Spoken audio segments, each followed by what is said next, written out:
Hello, my name is Kenneth Holder, and my ORS team, consisting of myself, Mohamad-Baasim Rehan, Michael Schmidt, and Jongheon Park, are working on a project called Generating Optimized Processor and Memory Peripheral Circuits Utilizing Computational Algorithms. Our PhD mentor is Mufutau Akuruyejo. Our faculty advisor is Dr. Naeemi, and the lab group we are working under is Nanoelectronics Research Laboratory. This presentation will include a brief introduction and background section, followed up by a research question.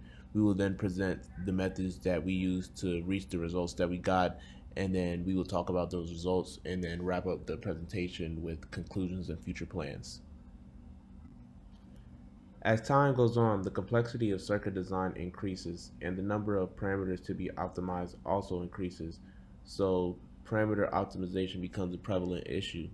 To solve the task of optimizing numerous parameters, a subset of computational algorithms called genetic algorithms was chosen to optimize a sense amplifier and a TCAM circuit design, TCAM standing for tertiary content addressable memory.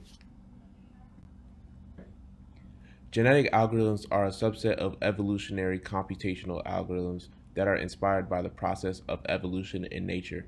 It takes concepts from genetics such as random mutation, chromosomal crossover, and survival of the fittest to generate a solution to given parameters and constraints. These algorithms are fast at solving problems with many parameters and are commonly used in optimization problems for engineering design. So they're a good tool to use for our optimization problems. Genetic algorithms have previously been used with digital circuits. In the text that was reviewed for this project, it illustrates the success of genetic algorithms with combinational circuits, yielding the results of 20% more efficient gate usage in a 3-bit multiplier. The use of genetic algorithms is hoped to expand to analog circuitry. The success of genetic algorithms with combinational logic is illustrated in the following two figures. These figures show the 20% more efficient gate usage in a 3-bit multiplier. Figure 16 shows the most efficient conventional 3-bit multiplier, while figure 18 shows the evolved 3-bit multiplier optimized through genetic algorithms. When we started our research, the goal was to use genetic algorithms to design memory and peripheral circuits. We were going to divide into two teams, with one team looking at sense amplifiers and the other team looking at TCAM, which is ternary content addressable memory. We were going to develop an algorithm for the optimization of certain parameters, and we decided that those parameters were going to be power, area, speed, and complexity. After deciding those parameters, we are going to test and simulate the circuits in SPICE, which is a library that can be added to Python to analyze circuits and how they perform with those certain parameters.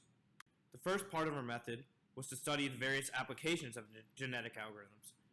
As you can see to the right, a flowchart of what genetic algorithms are shows that genetic algorithms involve crossover, mutation, survivor selection, and a process that basically optimizes the circuit as we run through a bunch of mutations to it. We then used the genetic algorithm and applied it to various applications such as password guessing, the knapsack problem, and other applications that show how genetic algorithms can be used in a variety of situations, not just applicable to circuits. The second part of our method was to develop the algorithm for circuits. We developed an algorithm using genetic algorithms for the specific circuits that both teams were working on, and we simulated and tested it using the SPICE circuit simulator.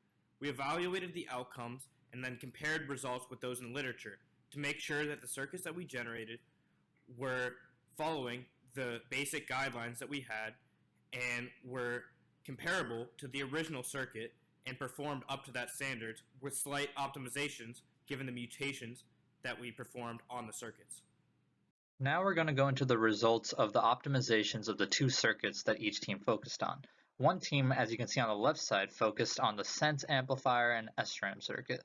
In that left circuit, you can see the bottom part is specifically a voltage latch type sense amplifier, while the top part is an SRAM cell with some pre-charge circuitry. And on the right side, the other team focused on a 16 transistor TCAM circuit. So now I'm going to talk about specifically the sense amplifier and the methods we used for its genetic algorithm optimization. The parameters that we were modifying involve the width-to-length ratio of the transistors, the PN ratio of the transistors, and the beta and gamma ratio, which, as you can see on the right side, basically relate different width-to-length ratios of the circuit. So the beta ratio, as you can see, relates the pull-down portion of the circuit's width-to-length ratio to the pass gate, while the gamma ratio relates the pull-up portion with the pass gate. And then the last parameter that was modified was the power supply. And the metrics that were measured to see how this parameter modification was changing the circuit, the metrics used for that were the read time, the read energy area, and two products, the EDP and the EADP. The first results we got for our sense amplifier involved a simulation we did for a conventional version of a sense amplifier.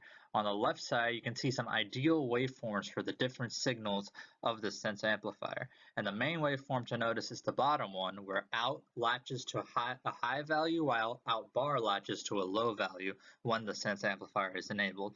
And on the right side, you can see our simulated sense amplifier had the same behavior between 8 microseconds and 10 microseconds, as out bar remained at 1 volt while out latched to a low value of 0 volts.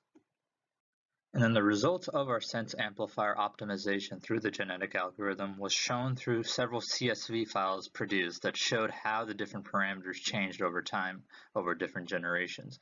So as you can see, some examples of the changes we saw, the PN ratio of the different inverters for the same sense amplifier went to different values. The beta ratio maximized at 4.0, and the gamma ratio reached a constant value somewhere around 1.6.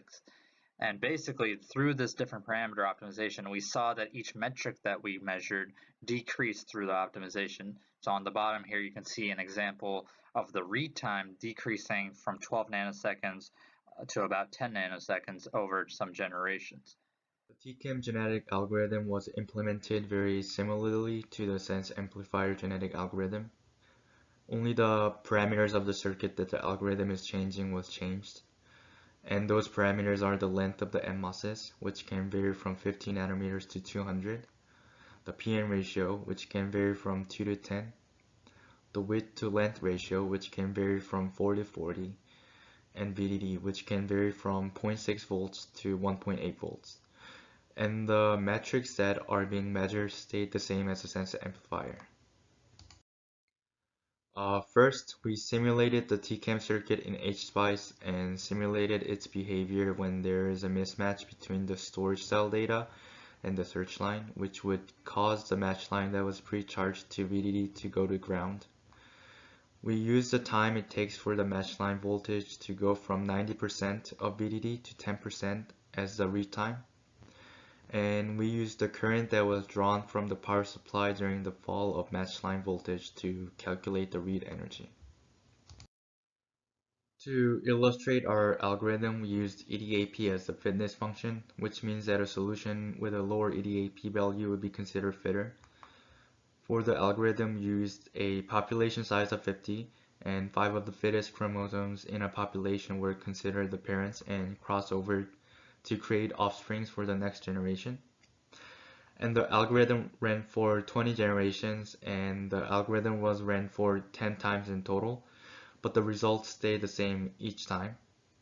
We saw the PN ratio and the width to length ratio go down to its minimum allowed value, and VDD go down to 0.7 volts, and the length of NMOS go down to 51 nanometers. And the best output of the population stalled around 6th or 7th generation of the run. And the final EDAP value was 3.538 e to the negative 6 with a unit of pentajoule, picoseconds, picometers squared. So now we're going to get into the conclusions of our research and future work that can be done. The first conclusion we have made is that some parameters of the circuit provide greater variation in the desired results and metrics. This means that parameters for each circuit need to be carefully picked based on prior knowledge that is already known about the circuit, as this will have a greater effect. The other conclusion we have made is that power supply parameters seem to provide a greater effect on the metrics than transistor size. This proves that other ways of doing the genetic algorithm will be more effective, such as the first bullet in our future work, which is to vary circuit connections and rearrange components to provide better metrics through new circuit topologies. So this will involve, instead of just varying parameters, to also change the way the circuit's connected and to rearrange components and create brand new circuits, basically. And the next future work category is to explore the use of genetic algorithms and analog circuits outside of memory. We decided to do the sense amplifier, SRAM, and TCAM, which are some of the few analog circuits that are used in solely memory. So we can expand the use of these genetic algorithms in other circuits as well.